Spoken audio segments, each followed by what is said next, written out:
What's up, Tweener heads? Welcome back to another video, and today we talk to Quinnipiac University head coach and director of tennis, Paula Miller. Now, if you don't know who Paula Miller is, you should, because she's 47-0 in Division I MAC conference games since joining in 2013.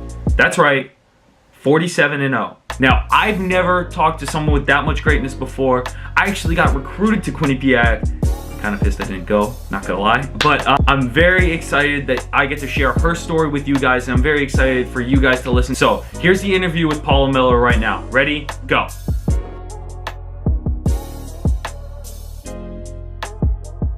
Because I played for 4 years first.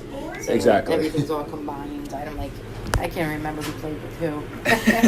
That's okay. And the thing that popped out to me was, you're 47-0 as a head coach in conference. Where do you attribute that success? Because you're a four-time coach of the year. You've coached 3 girls to being the female player of the year. Yeah. Where do you attribute that success when it comes to it? I think it's actually in the recruiting process. Really? First and foremost, I think. It was nice seeing you. Nice seeing you too. Good luck with everything. Thank you. Appreciate it. Seriously interested, shoot me an email. I will. It's a travel, but if anything worked out, let me know. Thank you. I really appreciate it. Yeah, I think it's more kind of in the recruiting and trying to get the right players that I think will fit Quinnipiac in the mold of what Coach Quicko actually created, and I'm trying to carry on. I try to get players that are going to mesh well together and, and get along, and so that means they'll play well together.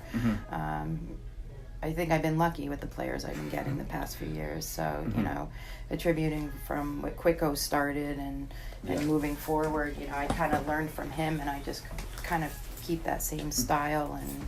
And, we graduated, 2 years ago, 3 all-conference players. And, we brought in 4 last year that have been doing a great job too. So, I think it's, just that recruiting piece and getting the right fit. What was the process like of taking over for someone that just was inducted into the Northeast Tennis Hall of Fame? Quicko's been with the program for so long. What was it like to take over for him as the director and coach? It's not something I thought I was ever going to do. I thought, he'll be here forever, and I was going to be his sidekick. Unfortunately, he got sick, and I was in the business world and the healthcare field, and I just, Quinnipiac's near and dear to me. I played here. I was his first recruit. And I didn't want that to change what he's built here, bringing someone new. Gotcha. And that's kind of really why I was like, you know what, I think I want to do it. That's fantastic. And I mean, what made you stay at Quinnipiac specifically? Just because you played here, or? I played, and I graduated in May of '96, and I got a full-time job literally right down the street on the corner of Whitney and Dixwell. And Coach Q was like, oh, do you want to... our assistant coach who's works at Quinnipiac decided to, just do his full-time job. And Q was like, we have a job assistant you want to do? And I was like, oh, all right. And it just kind of started from there. And what made you, what was that process like? Did you want to be a head coach? No. Just never thought. I was just, like I said, I thought Q was going to be here until he was 90 years old, and I was just going to be, with him, working with him. So I never thought I would really go into that full time, because I worked at the same company on and off for 13 years, so I thought that's where I was going to stay.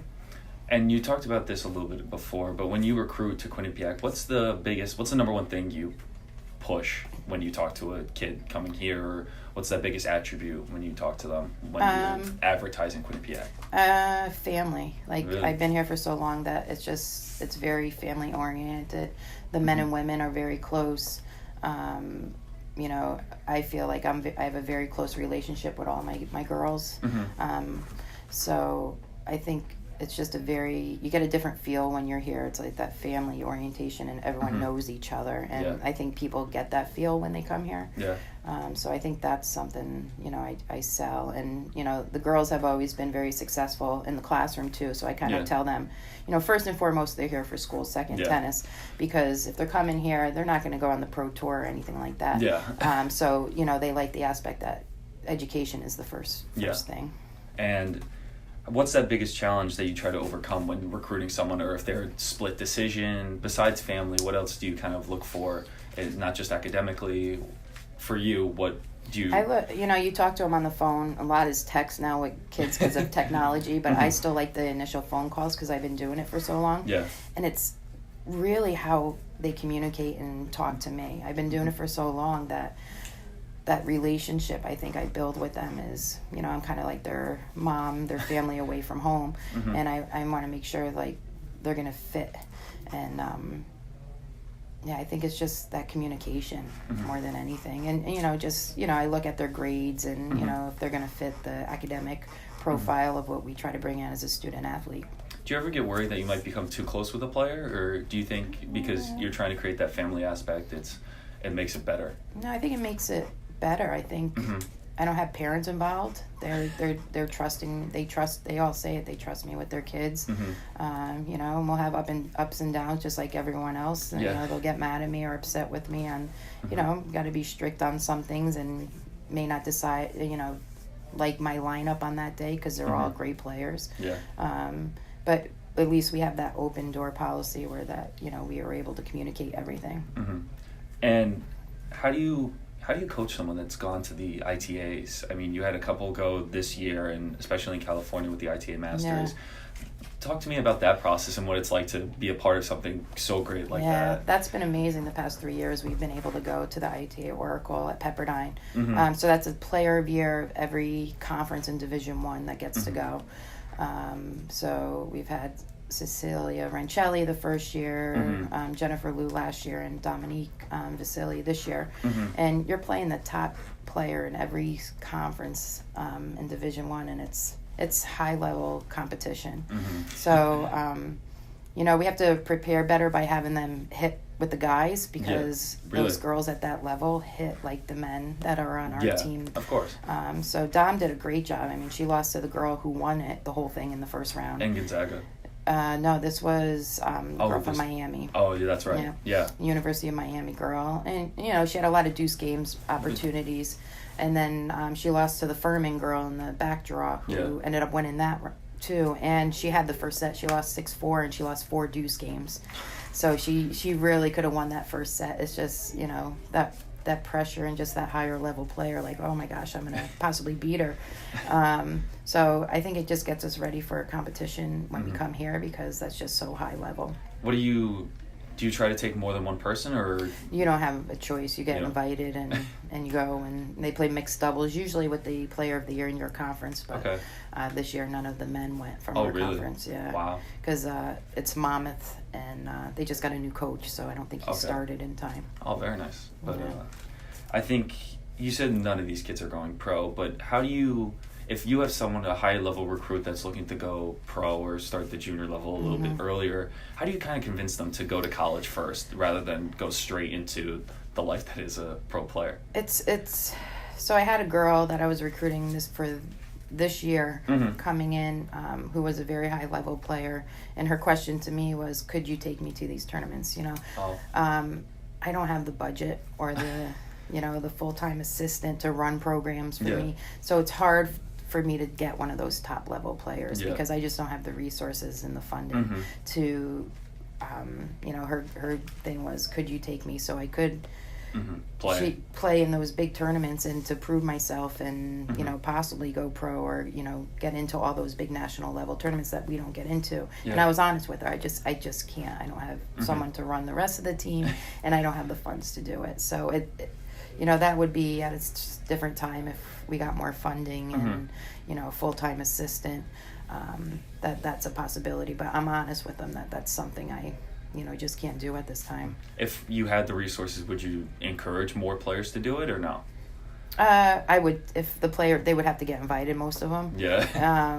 But, if I had the resources, of course, I would take them if I could. Because just like the Pepperdine tournament, I mean, reality is we're playing the top level, but I think that's great for us to, what?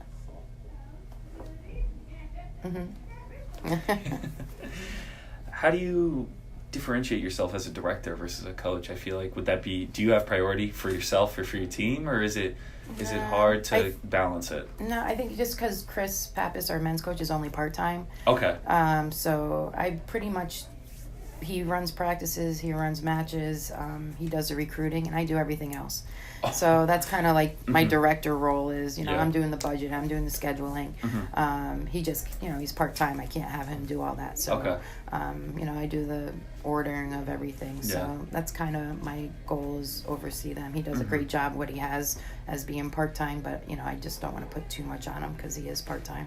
Do you think you have an advantage of being both, since you have you can see the men's and women's team and you know the program overall? Do you think that's an advantage you have as a coach? Or I think so. I think, my other thing I sell is our men's and women's team are very close. We'll practice together, we'll go to matches together. And a lot of people like that the teams mesh together and are very close. I think we have had 4 marriages between our men's and women's teams.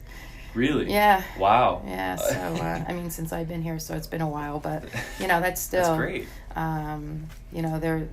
They're like brothers and sisters. They get along so great, and I think a lot of people like that too, because they'll go out and hit together. So hitting with the men's team helps too. Yeah. Do you think there's any disadvantages to it, or is it all positivity here?